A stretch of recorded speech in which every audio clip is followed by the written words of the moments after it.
Hello everyone. So today we are going to study about refraction of light. In previous classes we already studied about the reflection of light. So what is the basic difference between reflection and refraction? ठीक है, ये हम लोग already देख चुके हैं. Reflection मतलब होता है बाउंसिंग बैक. उसमें हम लोग मिरर के थ्रू पूरा रिफ्लेक्शन का प्रोसेस एक बार देख चुके थे. Now we are going to study about refraction. तो दोनों में डिफरेंस क्या होगा?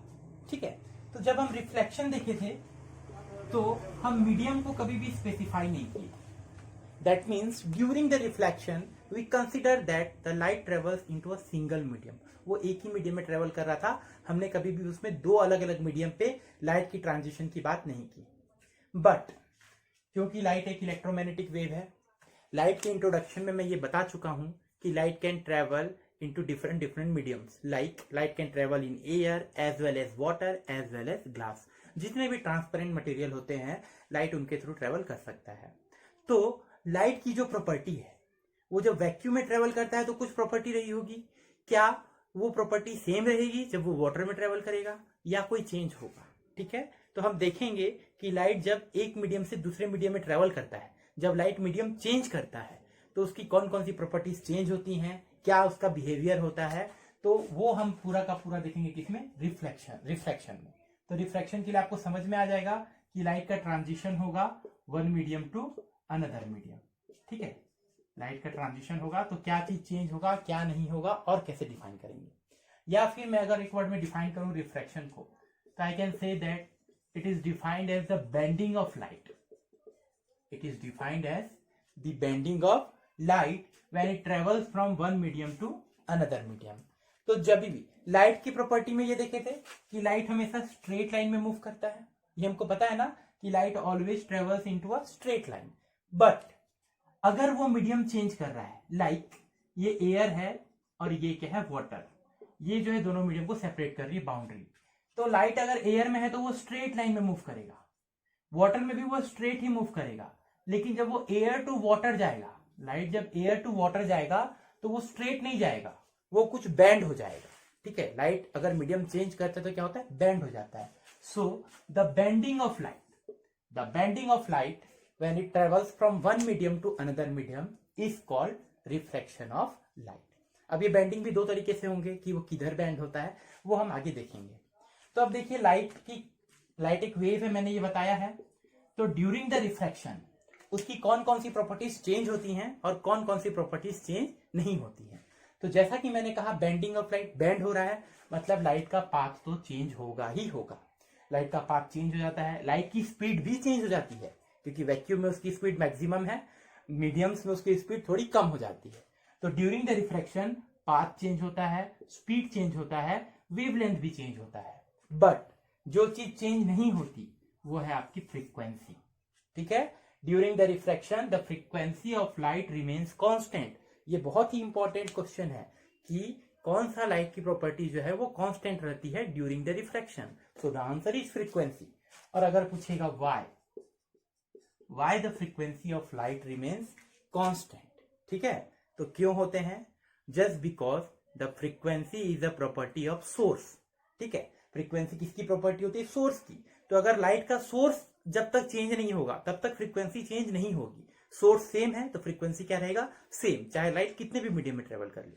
तो refraction means bending of light when it travels from one medium to another medium and during the refraction the wavelength, speed and path of light got change but the frequency remains constant just because the frequency is a property of source. ठीक है, अब ये जो band होंगे, किधर band होंगे, कैसे band होंगे, वो एक पर्टिकुलर डायग्राम के थ्रू हम लोग एक्सप्लेन करने जा रहे हैं. क्लियर है? So moving towards the refraction. तो अब बात करते हैं हम मीडियम की. तो लाइट जिस मीडियम में ट्रेवल कर सकता है, जब वो मीडियम चेंज करेगा तो क्या होगा? ठीक है, तो देखिएगा हमारे पास दो मीडियम रहते हैं. हम एक मीडियम को बोलते हैं रेयर और दूसरे मीडियम को बोलते हैं हम डेंसर. किसको हम रेयर बोलेंगे और किसको हम डेंसर बोलेंगे वो मैं भी बताऊंगा आपको. ठीक है, तो दो केस होगा, या तो light rare to denser travel करेगा या तो light denser to rare travel करेगा. तो बैंड भी दो तरीके से होता है. देखिए कैसे, जैसे ये एक बाउंड्री है जो दो मीडियम को सेपरेट कर रही है. इस बाउंड्री के ऊपर मीडियम 1 है और इस बाउंड्री के नीचे मीडियम 2 है। ये कुछ भी हो सकता है, कोई सा भी एयर हो सकता है, कोई सा भी वाटर। अब लाइट जो आना था, कहीं यहाँ कहीं सोर्स होगा जहां से लाइट आ रही है और लाइट स्ट्रेट मूव कर रही है क्योंकि वो एक ही मीडियम में ट्रेवल कर रहा था। कब तक? जब तक उसको कोई बाउंड्री न मिल जाए जहां वो मीडियम चेंज करने वाला है। तो ये जो इनकमिंग रे है, इस इनकमिंग रे को हम क्या कहेंगे? Incident ray. इसे हम क्या कहेंगे? Incident ray. क्लियर? ये है आपका पॉइंट ऑफ इंसिडेंस और इस पॉइंट ऑफ इंसिडेंस पे एक परपेंडिकुलर लाइन हम ड्रॉ करते हैं और इस परपेंडिकुलर लाइन को कहा गया क्या? नॉर्मल। क्या कहा गया? नॉर्मल कहा गया। क्लियर है यहाँ पे? अब देखिएगा, नॉर्मल और इंसिडेंट रे के बीच जो एंगल बनेगा उसे कहा गया angle of incidence I. I is the angle of incidence. अब देखिएगा, इस लाइट को जाना कैसा था? स्ट्रेट।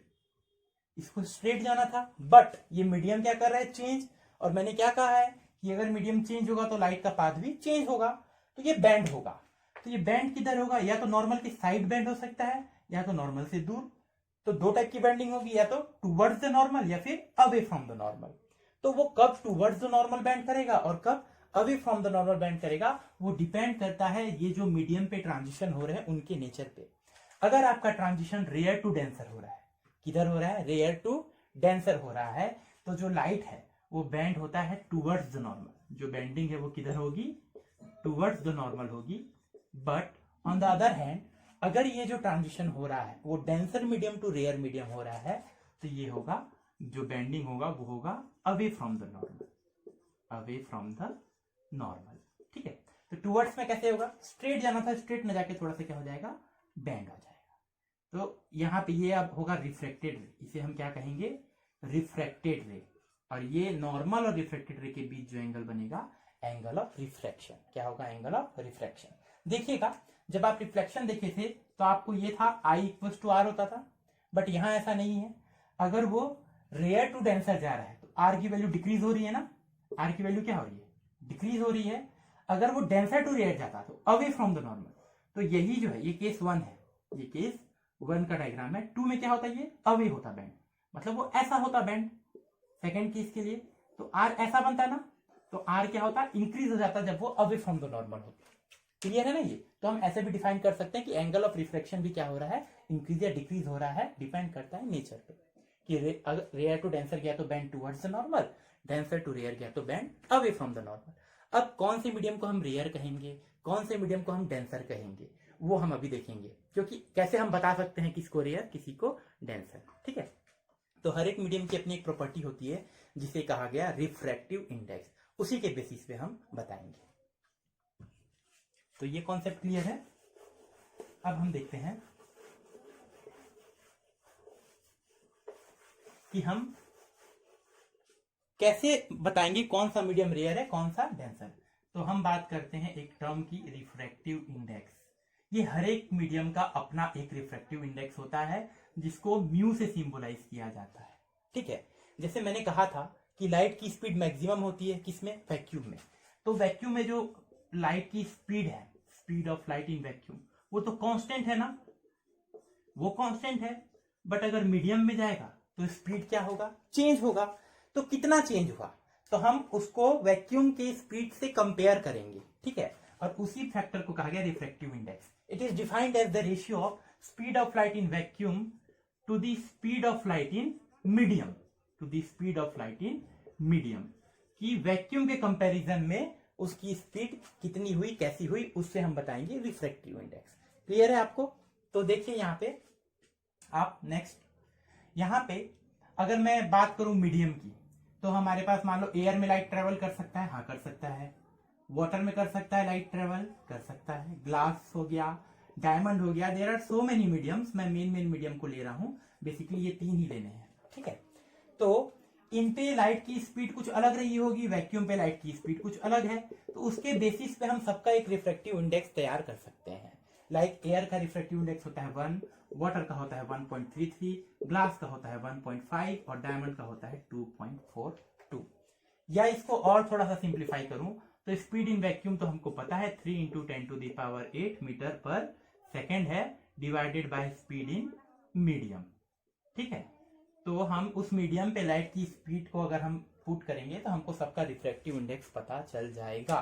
तो हर एक मीडियम का अपना क्या होता है, एक रिफ्रैक्टिव इंडेक्स होता है, जैसे मैंने इन सब के लिए रिफ्रैक्टिव इंडेक्स लिखा है। अब बात करता हूं हम रेयर किसे कहेंगे और हम डेंसर किसे कहेंगे। ठीक है, तो ये ध्यान देना, more the refractive index more denser, जिसका रिफ्रैक्टिव इंडेक्स ज्यादा है। देखिए दो मीडियम होगा, जब ट्रांजिशन होगा लाइट का एक मीडियम से दूसरे मीडियम में, तो उन दोनों में से जिसका भी रिफ्रैक्टिव इंडेक्स ज्यादा है वो कहलाएगा डेंसर, जिसका कम है वो कहलाएगा रेयर। हम यहाँ पे जो ऑप्टिकल डेंसिटी की बात कर रहे हैं, है ना, हम यहाँ पे जो डेंसिटी की बात कर रहे हैं रेयर डेंसर में, वो हम ऑप्टिकल डेंसिटी की बात कर रहे हैं। अच्छा, अब ऑप्टिकल डेंसिटी से आप क्या समझते हैं, तो ये आप ट्राई कीजिएगा, पता कीजिएगा, ठीक है, थोड़ा दिमाग लगाइएगा, सर्च कीजिए कि ऑप्टिकल डेंसिटी है क्या और ये जो हमारी जो फिजिकल डेंसिटी है उससे कैसे डिफर करेगी। तो आप इसका आंसर मुझे कमेंट बॉक्स में कमेंट करेंगे, ठीक है। उसके बाद 8-10 कमेंट आ जाने के बाद मैं इसका फाइनल आंसर आपको बताऊंगा कि ऑप्टिकल डेंसिटी है क्या। बट ये आपका टास्क है, ऑप्टिकल डेंसिटी के बारे में आपको पता करके कमेंट बॉक्स पे कमेंट करना है, ठीक है। तो आगे देखिए, हमारे पास दो मीडियम है, एक होगा रेयर, एक होगा डेंसर। तो जिसका रिफ्रैक्टिव इंडेक्स ज्यादा वो डेंसर। लाइक अगर लाइट एयर से वाटर में ट्रेवल कर रहा है तो डेंसर कौन हुआ, वाटर, क्योंकि इसका रिफ्रैक्टिव इंडेक्स क्या है, ज्यादा। इसका मतलब लाइट जा रहा है रेयर टू डेंसर। अगर लाइट जा रहा है ग्लास टू वाटर, तो ग्लास का रिफ्रैक्टिव इंडेक्स ज्यादा है, तो ग्लास जो है वो डेंसर है और वाटर क्या हो जाएगा, रेयर। तो ट्रांजिशन होगा डेंसर टू रेयर। तो हम बता सकते हैं कब रेयर जाएगा कब डेंसर, और उसी के अकॉर्डिंगली बेंडिंग वाला फेनोमेना होगा। रेयर टू डेंसर में bend towards the normal, denser to rare में bends away from the normal. Clear है ये सबसे?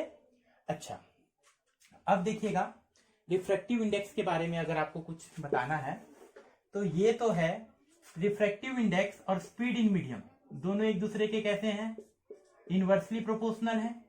मतलब ज्यादा अगर रिफ्रैक्टिव इंडेक्स है तो स्पीड इन मीडियम क्या होगी, कम। इससे क्या समझ में आता है, सबसे ज्यादा रिफ्रैक्टिव इंडेक्स किसका है इन चारों में, डायमंड का। तो लाइट की स्पीड सबसे कम किस में होगी, डायमंड में होगी, ठीक है। सबसे कम रिफ्रैक्टिव इंडेक्स किसका है, एयर का। तो लाइट की स्पीड मैक्सिमम किस में होगी, एयर में होगी। अगर मैं मीडियम की बात करूं, ये 1.003 समथिंग होता है, तो हम उसको 1 ही कंसीडर करते हैं। क्लियर है ये? तो आपको ये समझ में आना चाहिए कि अगर रिफ्रैक्टिव इंडेक्स बढ़ ज्यादा है मतलब वहां लाइट की स्पीड क्या होगी, कम होगी। एक और चीज, refractive index never be less than 1। Refractive index की वैल्यू 1 से कम तो नहीं होगी। देखिएगा आप यहाँ कहीं भी रिफ्रैक्टिव इंडेक्स की वैल्यू 1 से कम है क्या, नहीं है। तो रिफ्रैक्टिव इंडेक्स की वैल्यू 1 से कम क्यों नहीं हो सकती? देखिएगा कोई भी फ्रैक्शन की वैल्यू 1 से कम कब आएगी, जब उसका न्यूमरेटर जो है डिनोमिनेटर से छोटा होगा।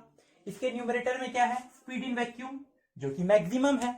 ऐसा कोई भी मीडियम नहीं है जिसमें जो स्पीड है वो वैक्यूम से ज्यादा हो। तो न्यूमरेटर वाली वैल्यू हमेशा ज्यादा रहेगी, तो जो आंसर है वो हमेशा 1 या 1 से बड़ा ही आएगा, 1 से छोटा कभी भी नहीं आएगा। तो अगर क्वेश्चन पूछता है why refractive index never be less than 1, तो आप क्या कहेंगे, just because the speed of light in vacuum is maximum, that's why we can say that the refractive index never be less than 1। ठीक है, और इससे एक न्यूमेरिकल भी बन सकता है। देखिएगा इस फॉर्मूला में जितने भी मैं टर्म्स बताते जा रहा हूं आप सारे क्लियर करते जाएंगे एक एक करके, क्वेश्चन कैसे भी पूछ सकता है। तो अगर इस फॉर्मूला में मैं बात करूं तो दो चीज अननोन है, first is refractive index, second one is speed in medium.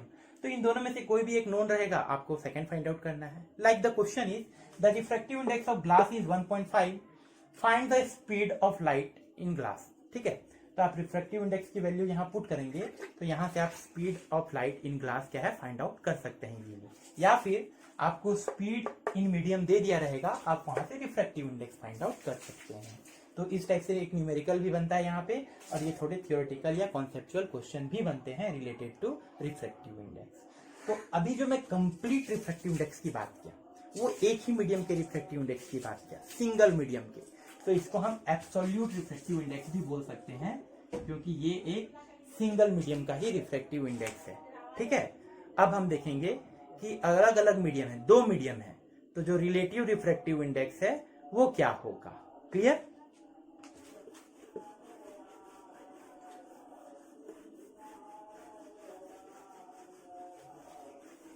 तो अब हम बात करते हैं रिलेटिव रिफ्रैक्टिव इंडेक्स की, और उसी पे हमारा लॉ ऑफ रिफ्रैक्शन बेस्ड होगा। तो मैं अगर बात करूं रिलेटिव रिफ्रैक्टिव इंडेक्स की, तो ये क्या होता है, देखते हैं अपन रिलेटिव रिफ्रैक्टिव इंडेक्स, दो मीडियम के रिफ्रैक्टिव इंडेक्स को कंपेयर करेंगे। लाइक हमारे पास दो मीडियम है, मीडियम 1 और मीडियम 2। मीडियम 1 का रिफ्रैक्टिव इंडेक्स है μ1 और मीडियम 2 का रिफ्रैक्टिव इंडेक्स है μ2, ठीक है। और लाइट ट्रेवल कर रहा है मीडियम 1 से मीडियम 2 में ट्रेवल कर रहा है। लाइट कहाँ से ट्रेवल कर रहा है? मीडियम 1 से मीडियम 2।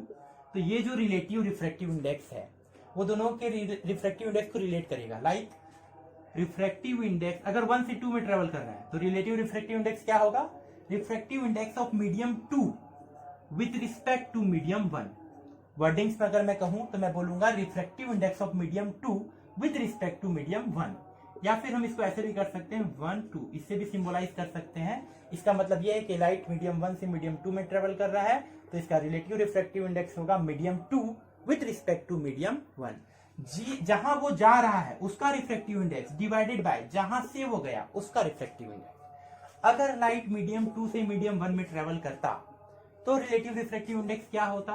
2 से अगर 1 में ट्रेवल करता तो होता refractive index of medium 1 with respect to refractive index of medium 2 μ1 by μ2। अगर वो जाता कहां से कहां?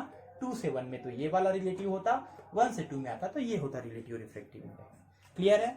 और इसी रिलेटिव रिफ्रैक्टिव इंडेक्स पे बेस्ड है हमारा लॉ ऑफ रिफ्रैक्शन।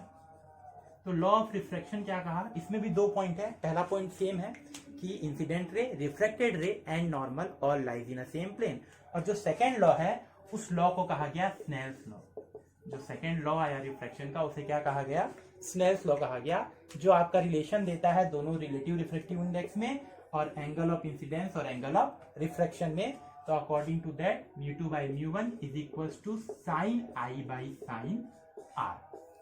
तो ये एक रिलेशन आ गया रिलेटिव रिफ्रैक्टिव इंडेक्स का एंगल ऑफ इंसिडेंस और एंगल ऑफ रिफ्रैक्शन के साथ में, जो है Snell's law.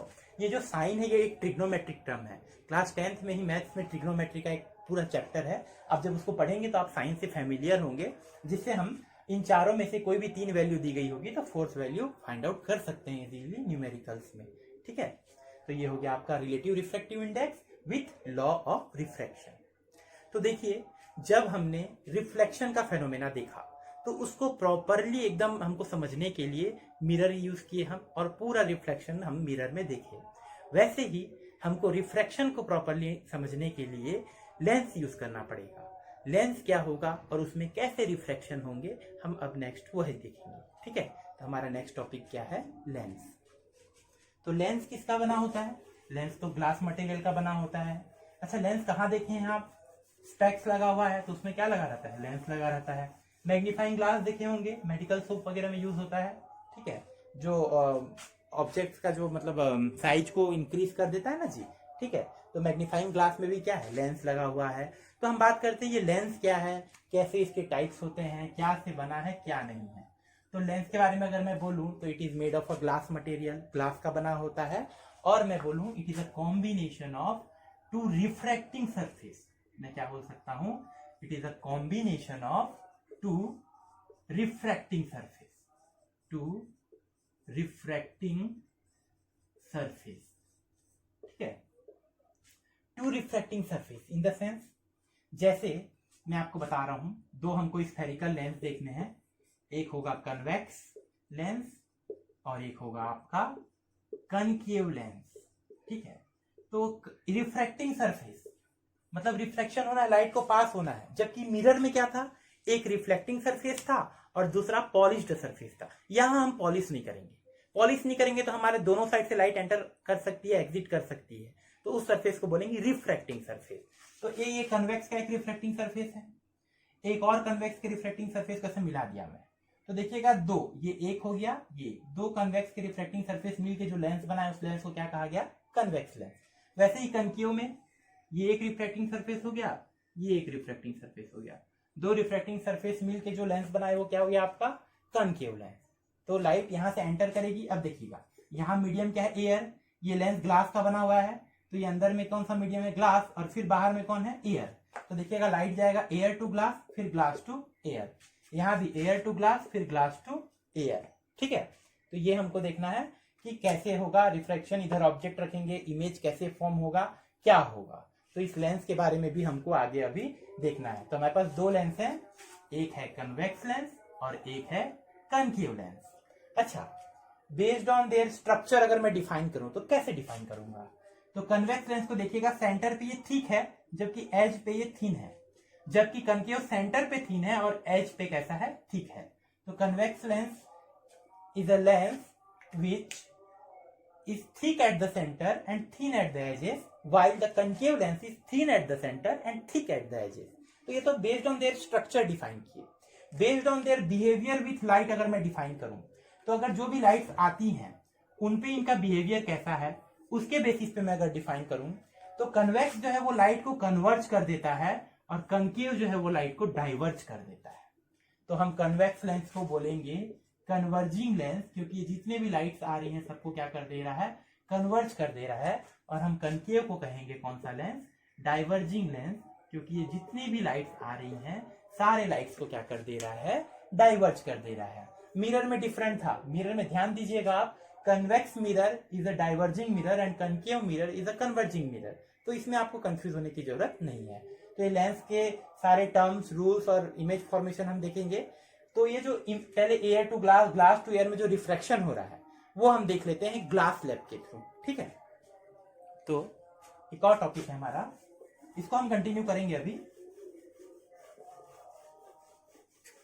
Refraction through glass surface, ठीक है। ये आपका प्रैक्टिकल भी है क्लास 10th में, ये आपको परफॉर्म करना है लैब में। तो ये है हमारा रिफ्रैक्शन थ्रू ग्लास स्लैब और ग्लास स्लैब।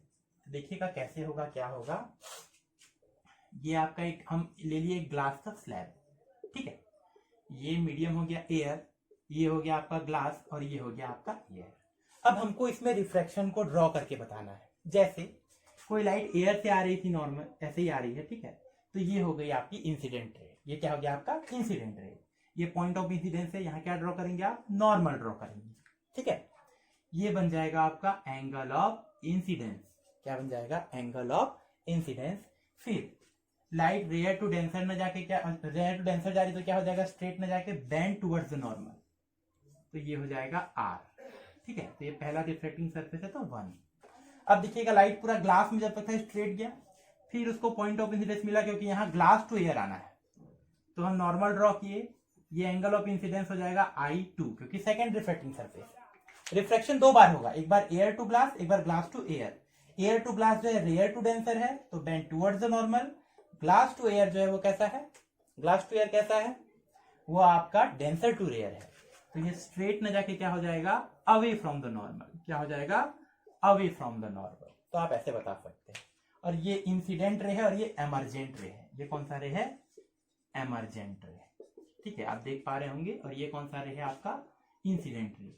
तो रिफ्रैक्शन ऑफ ग्लास लैब हम ऐसे भी बता सकते हैं। क्लियर? आप प्रॉपर्ली बनाएंगे तो आपको समझ में आएगा कि इंसिडेंट रे, एमरजेंट रे कैसे जाएंगी, पैरेलल होंगी, क्या होंगी, ठीक है। ये एंगल कैसे रिलेट करेंगे, तो ये हम देख सकते हैं इजीली। प्रैक्टिकल में और अच्छे से ये क्लियर हो जाता है, ठीक।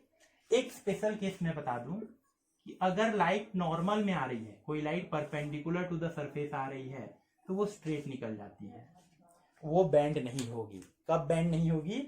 जब वो लाइट नॉर्मली आ रही है। नॉर्मली मतलब सरफेस के परपेंडिकुलर। क्लियर है ये? ठीक। तो हम देख रहे थे लेंस के बारे में। तो हम लेंस में जो भी इंपॉर्टेंट टर्म्स हैं पहले उनको डिफाइन करेंगे। अभी इस वीडियो में हम पूरा थ्योरी सेक्शन देख रहे हैं। इसके बाद हम उन सेक्शन से कैसे न्यूमेरिकल्स आते हैं उस पर फोकस करेंगे, ठीक है। तो अगर मैं लेंस की बात करूं, कन्वेक्स लेंस को लेके अगर मैं बताऊं, तो ये 2 रिफ्लेक्टिंग सरफेस है। जैसे उसमें पोल होता था, यहाँ इन दोनों सरफेस का जो बीच का जो सेंटर होगा, ठीक है, इस सेंटर को हम बोलेंगे ऑप्टिकल सेंटर। ओ से रिप्रेजेंट करेंगे। क्या बोलेंगे? Optical centre. तो पहला पॉइंट क्या हो जाएगा आपका? ऑप्टिकल सेंटर, जो दोनों रिफ्लेक्टिंग सरफेस के सेंटर का पॉइंट है, मिड पॉइंट है। अब देखिएगा यहां से एक एक्सिस पास होगी। The axis passes through the optical centre is known as principal axis. हम उसको क्या बोलेंगे? Principal axis. क्लियर है ये? सेम अगर मैं कनकेव के लिए ड्रॉ करूं, तो यहाँ पे अगर मैं कनकेव लेंस ड्रॉ करता हूं, ठीक है, तो ये हो जाएगा आपका, सॉरी अच्छे से एक बार ड्रॉ कर दें अपन, ठीक है। तो ये हो जाएगा आपका ऑप्टिकल सेंटर, ये हो जाएगा आपका प्रिंसिपल एक्सिस। अब बात करते हैं थर्ड वन, फोकस की। प्रिंसिपल फोकस जिसको कहा गया वो क्या होता है? तो ये कन्वर्जिंग मिरर है। तो the light ray coming parallel to the principal axis after refraction cuts the principal axis at a point या converges at a point and that point is known as focus. That point is called focus. यहां कैसा होगा? The light ray coming parallel to the principal axis after refraction diverges. तो diverge हो गए तो दोनों तो कट नहीं किए कहीं पे। तो अगर ऐसा कभी भी होता है कि रियल रे जो है वो कट नहीं करते हैं तो हम वर्चुअली उसको सेकेंड साइड पे एक्सटेंड करते हैं। जैसे अगर ये लाइट और ये लाइट कट नहीं कर रहे हैं तो हम क्या करते हैं, इसको वर्चुअली आइदर साइड पे एक्सटेंड करेंगे और इसको भी वर्चुअली आइदर साइड पे एक्सटेंड करेंगे। तब ये कहीं जाके कट तो करेंगे ही ना, और जहां कट करेंगे वहां क्या बनेगा आपका फोकस। तो फोकस को कैसे डिफाइन करेंगे समझ गए? The light ray coming parallel to the principal axis after refraction cuts the principal axis at a point और appear to meet at a point on principal axis. या तो रियल में हुआ या तो फिर अपीयर हुआ, that point is called focus, principal focus. और ऑप्टिकल सेंटर से फोकस का जो डिस्टेंस होता है उसे कहा गया फोकल लेंथ। क्या कहा गया उसे? Focal length. तो ध्यान दीजिएगा, इस साइन कन्वेंशन की मैं बात करूं तो कन्वेक्स का फोकल लेंथ राइट साइड में है, तो कन्वेक्स का फोकल लेंथ हमेशा कैसा होता है? पॉजिटिव, चाहे वो मिरर हो चाहे वो लेंस हो। और कैसा बन रहा है? रियल बन रहा है। जबकि अगर मैं कनकेव की बात करूं तो लेफ्ट साइड में इसका फोकल लेंथ, तो कनकेव का फोकल लेंथ कैसा होगा? नेगेटिव। और क्योंकि डैश लाइन से बना रहे हैं, ये वर्चुअल है, तो इसका फोकस कैसा होता है? आपका वर्चुअल होता है। क्लियर है ये? तो आपका हो गया प्रिंसिपल फोकस, और फोकल लेंथ को भी हम यहाँ पे डिफाइन कर लिए हैं। ठीक है, अब हम बात करते हैं, जैसे उसमें सेंटर ऑफ कर्वेचर होता था, तो ये फोकल लेंथ है, तो इसका जो ट्वाइस है, जो आप सेंटर ऑफ कर्वेचर बोल सकते थे, उसको हम 2f बोल सकते हैं, ट्वाइस ऑफ फोकल लेंथ। क्योंकि यहाँ दो रिफ्रैक्टिंग सरफेस है, तो जो सेंटर ऑफ कर्वेचर वाला होता था वो 2f, हम दोनों साइड करेंगे, इस वाले के लिए इधर होगा और इस वाले सरफेस के लिए उस साइड होगा। समझ रहे ना? दो सरफेस का कॉम्बिनेशन है, तो दो सरफेस है तो आपको फोकस भी दो बनाने पड़ेंगे और आपका जो 2f है वो भी दोनों साइड दिखाना पड़ेगा। क्लियर है? तो इस साइड सेम डिस्टेंस पे ये हो गया f और सेम डिस्टेंस पे ये हो जाएगा आपका 2f। तो इसको हम 2f1 और f1 बोल सकते हैं, इसको f2 और 2f2 बोल सकते हैं। लेकिन इसका मेन जो फोकस है वो ये है, हमेशा पॉजिटिव ही रहेगा, इसका फोकस हमेशा नेगेटिव ही रहेगा। और हम इसको बोल सकते हैं 2f और इसको हम बोल सकते हैं 2 और 2f2। क्लियर है? क्योंकि दो सरफेस है तो दोनों के लिए हमको डिफाइन करना पड़ा इसको। अपर्चर, वही डायमीटर ऑफ द लेंस, वो परपेंडिकुलर डिस्टेंस, उसको क्या कहा गया? अपर्चर। एक चीज ध्यान देना, ये जो लेंस है, अगर ये एक सरफेस होता तो लाइट अगर ऐसा आता तो आप यहीं से नॉर्मल ड्रॉ करके इसको बेंड कर देते। लेकिन ये कॉम्बिनेशन ऑफ टू सरफेस है, तो लाइट सीधा जब तक कब तक कहां बेंड होगा? सेंटर से। जो भी बेंडिंग आपको करनी है वो कहां से करनी है? सेंटर से। देखिए मैंने जो भी बेंडिंग किया है कहां से किया है? सेंटर से, क्योंकि दोनों का कॉम्बिनेशन है, तो हम किसी एक के पर्टिकुलर इफेक्ट को नहीं देखेंगे, दोनों का कॉम्बाइंड इफेक्ट देखेंगे, और वो कहां से आप करेंगे? सेंटर से करेंगे। ठीक है, तो ये तो दोनों लेंस का इंट्रोडक्शन हो गया, वो सारे पॉइंट्स हो गए। अब हमको इमेज फॉर्म कराना है, मतलब ऑब्जेक्ट रखेंगे तो ऑब्जेक्ट का क्या फॉर्म होगा? इमेज। और इमेज फॉर्मेशन के लिए कुछ रूल्स होते हैं, तो नेक्स्ट हमको क्या देखने पड़ेंगे? Rules for image formation by spherical lenses. ठीक है, रूल्स फॉर इमेज फॉर्मेशन है हमारा नेक्स्ट टॉपिक। तो अभी हम देखेंगे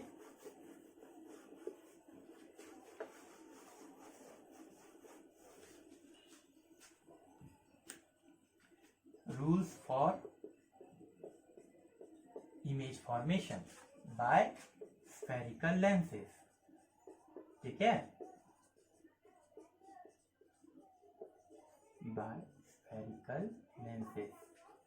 तो वही पहला रूल, कन्वेक्स को लेकर अगर मैं डिफाइन करूं, the light ray coming parallel to the principal axis after refraction passes through the focus, और वाइस वर्सा। और वाइस वर्सा, वाइस वर्सा कैसे बोल सकते हैं हम लोग? The light ray coming parallel to the principal axis after refraction passes through focus, और the light ray coming from focus after refraction goes parallel with the principal axis. अगर कोई light parallelly आ रही है तो वो रिफ्रैक्शन के बाद focus से जाएगी, और फोकस से आ रही है तो वो पैरेलल जाएगी। मैं इधर वाले फोकस से क्यों लेके गया? क्योंकि हम तो ये मान के चल रहे हैं कि लाइट हमेशा लेफ्ट टू राइट जा रहा है। ठीक है, तो इस पे भी वो होगा, वो मतलब वो फंडा एक्ट करेगा, आप इधर फोकस है करके इधर से लाइट मत लाने लग जाना, क्योंकि हम ऑब्जेक्ट को किधर हम लोग कंसीडर करके चलते हैं, लेफ्ट से राइट के साइड। तो क्योंकि दो फोकस है तो पैरेलल आई तो फोकस से गई, और फोकस से आया तो पैरेलल गया। ये है पहला। सेकंड जो रूल है वो सेंटर ऑफ कर्वेचर पे बेस्ड है। किस पे बेस्ड है? सेंटर ऑफ कर्वेचर पे। तो वो कैसा कहता है कि कोई लेंस है तो ये हो गया आपका ऑप्टिकल सेंटर, ठीक है।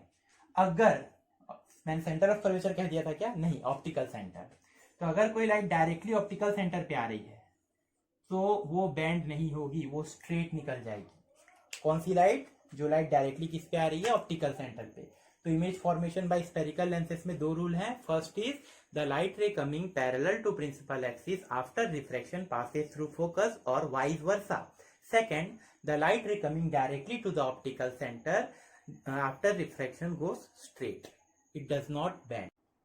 सो नेक्स्ट हमको देखना है image formation bye convex lens, ठीक है। अभी थोड़ी देर पहले हम लोग रूल्स देखे थे, रूल्स फॉर इमेज फॉर्मेशन, ठीक है। तो वो सारे रूल्स को अप्लाई करके हमको इमेज फॉर्म करना है।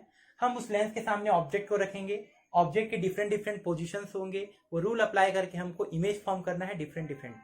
तो एक टेबल मैं यहाँ पे बना दिया हूँ जिसमें जितने भी पॉसिबल केसेस हैं जहां हम ऑब्जेक्ट को रख सकते हैं, उन सारे केसेस पे अगर हम ऑब्जेक्ट को रखेंगे तो इमेज कहाँ फॉर्म होगा, इमेज का नेचर कैसा होगा और इमेज का साइज कैसा होगा, ये बताया है।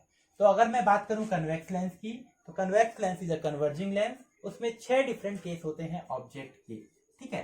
तो 6 डिफरेंट केस के लिए जैसे मैं बात करूं, फर्स्ट केस ऑब्जेक्ट को रखेंगे हम इन्फिनिटी पे, फिर कहाँ रख सकते हैं? बियॉन्ड टू F1, फिर एट टू F1, फिर between F1 and two F1, at F1, between F1 and O, ठीक है। तो 6 डिफरेंट डिफरेंट पोजिशन है आपके ऑब्जेक्ट के, तो हर एक पोजिशन के लिए इमेज जो है वो डिफरेंट होगा। तो एक चीज ध्यान देना कि आप ऑब्जेक्ट को left side of the lens रखेंगे और इमेज जो है वो टूवर्ड्स राइट बनेगा, और अगर टूवर्ड्स राइट बनता है तो वो रियल एंड इन्वर्टेड है। एक ही केस जो 6th केस है उसमें टूवर्ड्स राइट इमेज फॉर्म नहीं होगा, तो वर्चुअली एक्सटेंड करना पड़ेगा और इस साइड में ही बनेगा। तो वो लास्ट केस जो रहेगा वो वर्चुअल एंड इरेक्ट रहेगा, ठीक है। क्लियर है ये? इसका 6th केस वाला वर्चुअल एंड इरेक्ट के साथ एनलार्ज भी होता है। वर्चुअल एंड इरेक्ट तो कनकेव लेंस भी देगा लेकिन वो डिमिनिश्ड रहता है। द डिफरेंस इज दैट कि कनकेव लेंस का virtual and erect image diminished होता है साइज में, कन्वेक्स लेंस का वर्चुअल एंड इरेक्ट इमेज जो है वो एनलार्ज होता है साइज में। तो ये सारे 6 केस का हमको रे डायग्राम बना के देखना है, ठीक है। तो देखते हैं हम लोग 6 डिफरेंट डिफरेंट केस के लिए रूल्स। अगर मैं एक बार बता दूं आपको, तो पहला रूल क्या है? The light ray coming parallel to the principal axis after refraction passes through focus और वाइस वर्सा। और सेकंड है ऑप्टिकल सेंटर से आएगा तो स्ट्रेट निकल जाएगा। तो the first case is when the object is at infinity. तो सबसे पहले आप एक कन्वेक्स लेंस ड्रॉ करेंगे, कन्वेक्स लेंस में ऑप्टिकल सेंटर ड्रॉ करेंगे, ऑप्टिकल सेंटर से प्रिंसिपल एक्सिस आप ड्रॉ करेंगे। प्रिंसिपल एक्सिस ड्रॉ करने के बाद F1 एंड 2F1 को मार्क करेंगे और इधर F2 और 2F2 को मार्क करेंगे। ये तो कॉमन रहेगा सारे 6 केसेस में। अब आपका ऑब्जेक्ट इन्फिनिटी में है तो उसका साइज हमको नहीं पता, तो हम क्या करते हैं कि प्रिंसिपल एक्सिस के दोनों साइड से हम एक लाइट कंसीडर करते हैं जो ऑब्जेक्ट से आ रही है। The light ray coming parallel to the principal axis after refraction passes through focus. After refraction कहाँ से जा रहा है? वो फोकस से जा रहा है, तो इमेज कहाँ बन रहा है? फोकस पे। तो देखिए ऑब्जेक्ट कहाँ था? इन्फिनिटी पे। इमेज फॉर्म हुआ फोकस पे, क्योंकि वो डार्क लाइन से हो रहा है, रियल में फॉर्म हो रहा है, तो रियल एंड इन्वर्टेड, और वो बहुत ही पॉइंट साइज है तो हाईली डिमिनिश्ड बोल सकते हैं। सेकेंड हम बात करते हैं, सबसे पहले आप कन्वेक्स लेंस ड्रॉ करेंगे, ऑप्टिकल सेंटर ड्रॉ करेंगे, फोकस और 2F को आप मार्क करेंगे, है ना, ये तो कॉमन है। अब आप ऑब्जेक्ट कहाँ रख सकते हैं? Beyond 2F1। कहाँ रखना है? बियॉन्ड 2F1, 2F1 से जस्ट पहले। तो एक ऑब्जेक्ट रखा मैं जिसका नेमिंग किया AB। क्या नाम दिया उसका मैं? AB। अब कोई लाइट हम ट्रेवल कराएंगे। पहला case, the light ray coming parallel to the principal axis after refraction passes through focus. पहला रूल हम अप्लाई कर दिए इमेज फॉर्मेशन का। सेकेंड रूल क्या कहा था? The light ray coming directly through the optical centre after refraction passes straight, bend नहीं होता। तो अगर लाइट जो है ऑप्टिकल सेंटर से आ रहा है तो रिफ्रैक्शन के बाद वो बैंड नहीं होगा, वो कैसा होगा? स्ट्रेट मूव करेगा, और ये दोनों एक दूसरे को कट कर रहे हैं। दोनों ही केस के, पहला पैरेलल वाला फोकस से गया, सेकंड ऑप्टिकल सेंटर वाला स्ट्रेट गया, ठीक है, एकदम स्ट्रेट लाइन बनाइएगा।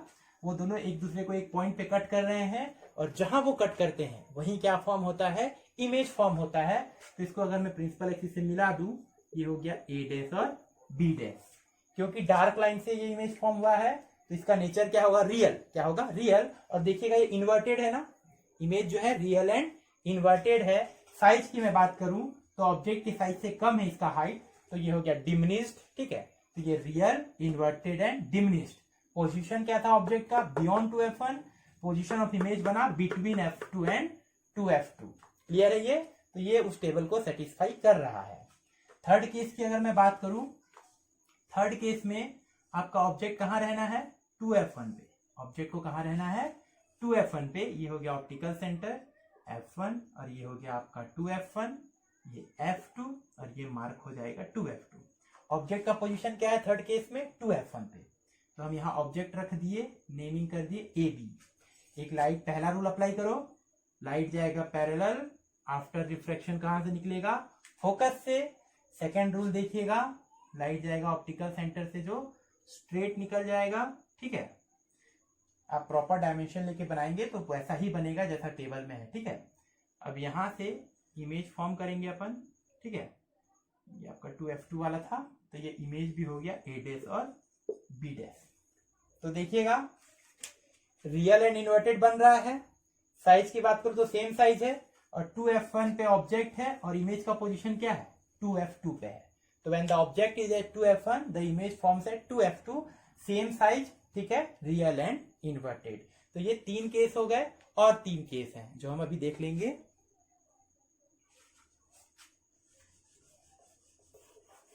तो अब हम कहां रखेंगे, 2f1 पे तो हो गया। अब हम रखेंगे between f1 and 2f1, at f1 and between f1 and optical centre. तो हमारा फोर्थ केस है इमेज फॉर्मेशन का।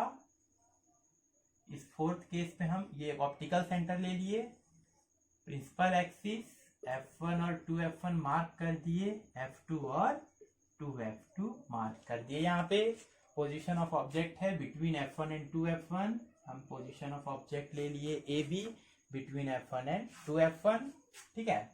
लाइट जाएगी पैरेलल, आफ्टर रिफ्रैक्शन कहां से निकलेगी, आफ्टर रिफ्रैक्शन ये निकल रही है प्रॉपरली, एक सेकेंड, ठीक है। आप इसको प्रॉपर मेजरमेंट लेके एक स्ट्रेट लाइन ही बनाइएगा तो क्या है, एक्यूरेसी ज्यादा अच्छी रहेगी। तो ये हो गया आपका पैरेलल वाला, ठीक है। जहां कट कर रही है वही फोकस है, एक ऑप्टिकल सेंटर से जाएगा। तो देखिए दोनों लाइट एक दूसरे को कहां कट कर रही है, यहाँ पे।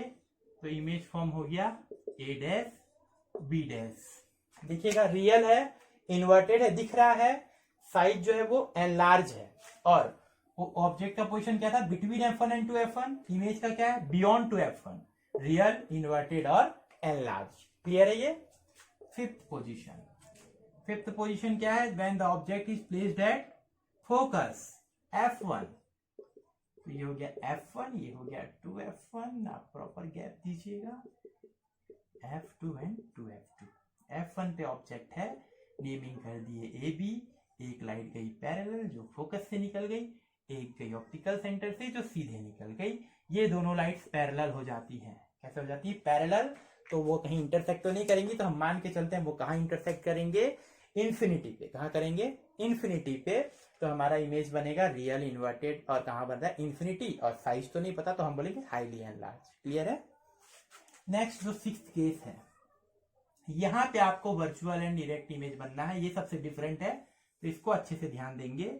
ये ऑप्टिकल सेंटर, ये f1, ये 2f1, आपका f2 और ये हो जाएगा 2f2।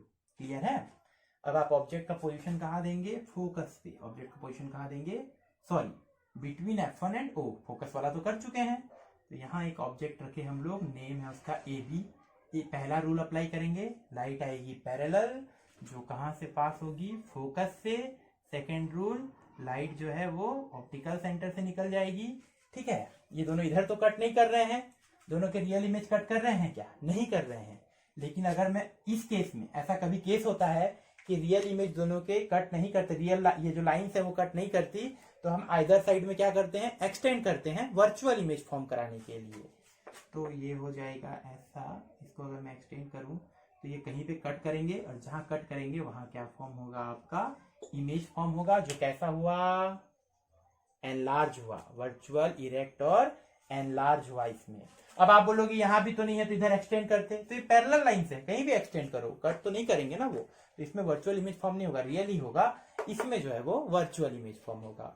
तो ये 6 डिफरेंट केस हो गए किसके लिए, कन्वेक्स लेंस के इमेज फॉर्मेशन के लिए, जहां 6th पे कैसा होता है, वर्चुअल एंड इरेक्ट और एनलार्ज होता है। अब मैं बात करूं दूसरा लेंस जो है डाइवर्जिंग लेंस, वो है कनकेव लेंस। उसमें इमेज फॉर्मेशन की बात करूं तो वहां 2 ही केस होते हैं, ठीक है, एक इन्फिनिटी और एक between infinity and optical centre, वो एक ही केस है, एक ही जैसा बिहेवियर है। तो हम नेक्स्ट देखेंगे image formation bye concave lens.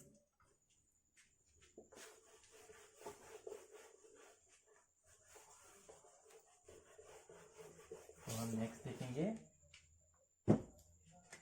Image formation bye concave lens. वही रूल्स हमको अप्लाई करना है, ये ध्यान दीजिएगा। कनकेव लेंस है वो डाइवर्जिंग लेंस है और इसमें 2 ही केस होंगे, ठीक है। तो मैं पहला केस अगर आपको बोलूं, इसका भी टेबल है वैसा ही सेम। तो हम एक ऑप्टिकल सेंटर ड्रॉ करेंगे, प्रिंसिपल एक्सिस ड्रॉ करेंगे, F1 and 2F1, F2 and 2F2, clear है ये। तो पहला ऑब्जेक्ट इंफिनिटी पे है, तो इंफिनिटी से पैरेलल लाइन आएंगी, पैरेलल लाइट्स, ठीक है, ये उसको क्या कर देगा, डाइवर्ज कर देगा, ये क्या कर देगा, उसको डाइवर्ज कर देगा। ये दोनों एक दूसरे को कट नहीं कर रहे हैं, तो रियल इमेज फॉर्म नहीं होगा। इस केस में क्या करते हैं, वर्चुअली इसको एक्सटेंड करते हैं आइदर साइड पे, जहां इमेज फॉर्म होता है कहां पे, फोकस पे। तो देखिए ऑब्जेक्ट था आपका इंफिनिटी पे, इमेज फॉर्म हुआ फोकस पे, और कैसा हुआ, डैश लाइन से हो रहा है, मतलब वर्चुअल एंड इरेक्ट, और साइज क्या हुआ, पॉइंट साइज या फिर हाईली डिमिनिश्ड, ठीक है। तो फर्स्ट केस में ऑब्जेक्ट इंफिनिटी पे है, इमेज फोकस पे फॉर्म होगा, वर्चुअल एंड इरेक्ट होगा और हाईली डिमिनिश्ड होगा। अब हम बात करते हैं सेकंड केस की। सेकंड केस में आप जैसे ऑप्टिकल सेंटर बनाए, प्रिंसिपल एक्सिस बनाए, ये हो गया F1 2F1, ये मार्क करने की जरूरत भी नहीं है, कहीं भी रखो बात वही है, ये हो जाएगा F2 और 2F2। तो मान लो मैं यहाँ ऑब्जेक्ट रखा कहीं पे, नेमिंग कर दिया AB, पहला केस लाइट जाएगी पैरेलल, जिसको ये क्या कर देगा, डाइवर्ज, ये स्ट्रेट निकलता है ना, बैंड नहीं होगा लाइट, डाइवर्ज भी होगा वो कैसा करेंगे आप, स्ट्रेट करेंगे। छोटी छोटी बातें ध्यान रखनी चाहिए। एक लाइट जाएगा ऑप्टिकल सेंटर से, जो निकल जाएगा स्ट्रेट सीधे, ठीक है। अब देखिए दोनों एक दूसरे को कट कर रहे हैं क्या, रिफ्लेक्टेड रे नहीं कर रहे हैं। अगर कभी भी 2 रिफ्लेक्टेड रे एक दूसरे को रियल में कट नहीं करते हैं, तो नेक्स्ट स्टेप होता है वर्चुअली उसको आइदर साइड पे एक्सटेंड करना, और यहाँ पे वो दोनों कट कर लिए, तो यहाँ क्या फॉर्म हो गया, इमेज। कहाँ पे फॉर्म हुआ, between optical centre and focus, between optical centre and F1, कैसा हुआ, वर्चुअल इरेक्ट और डिमिनिश्ड, वर्चुअल इरेक्ट और डिमिनिश्ड। तो इसके दोनों ही केस में वर्चुअल इरेक्ट और डिमिनिश्ड होता है, कन्वेक्स के लास्ट केस में वर्चुअल इरेक्ट और एनलार्ज होता है। तो यहाँ हम देख लिए image formation by both the lenses, convex as well as concave, ठीक है।